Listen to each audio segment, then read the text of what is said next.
Sa hirap at ginhawa, sa lungkot at ligaya, naging magkatuwang ang Pangulo at ang sambayanang Pilipino.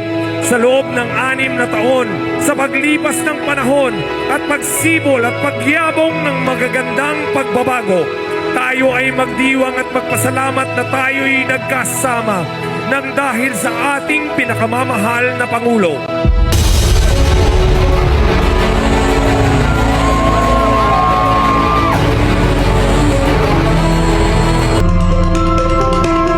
Tatay, maraming salamat po nang dahil sa iyo nagkaroon ng magandang kinabukasan ang aming mga anak, ang aming mga apo, ang aming susunod na henerasyon. Maraming salamat po, Tatay. Thank you po.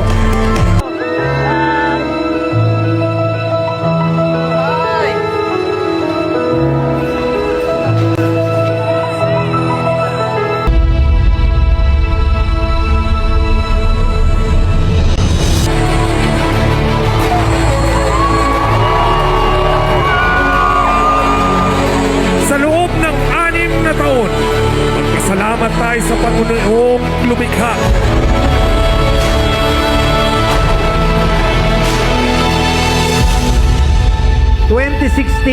Nung nakilala natin siya, ito ang tumibag sa lahat ng balakid upang sa gayon tayo mga Pilipino ay maintindihan, maunawaan at malaman ang tunay na halaga ng pagiging isang Pilipino. Pahiram nyo sa amin ang inyong mahal na Rodrigo Duterte para matikman namin ang kasaganahan ng Davao. Magpapicture na tayo! Naniniwala ba kayo na mabuti ang Panginoon? Dahil binigay niya si Tatay Digong sa ating bansa, sa ating ordinaryong Pilipino. This is our last time, Kuya Bongo. Magpapicture po ako sa inyo kasi talagang idol ko kayo. Matagal ko na tinatago to, Tay.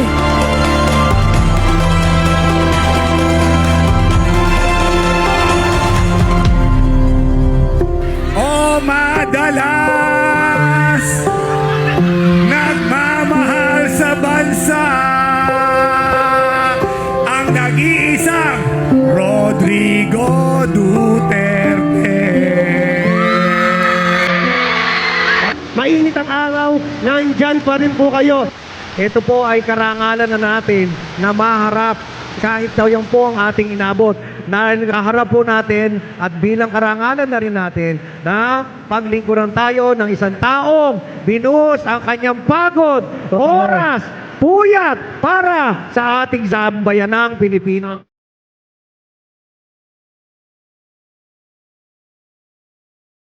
Mamimiss namin yung mga speeches ninyo na laging aabangan kung ano na naman ang uling yung pasabog. Mamimiss namin yan. Yung mga solid supporters ni President Duterte gustong magpasalamat sa kanya. Ang ending, ang ating mahal na Pangulo, siya po ang gustong magpasalamat sa mga taong bayan na hindi siya iniwan. Tuloy-tuloy ang suporta. Hindi ka na Kaya iniiwan. pansin po ito.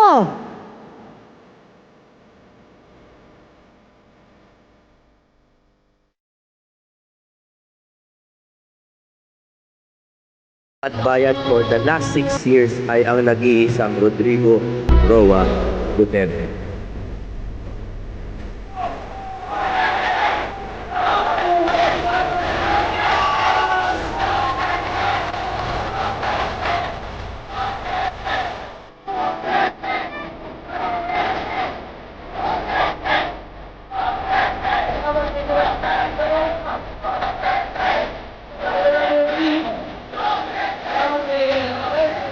Paiksi lang po sa sambayang Pilipino. Maraming salamat sa inyo.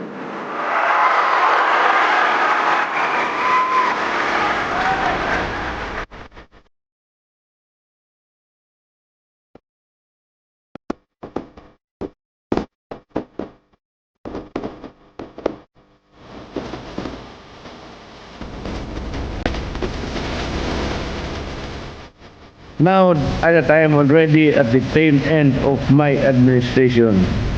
I thank everyone who has helped me realize the dreams we have for our country. Galing sa ilalim ng puso ko, salamat for making me president.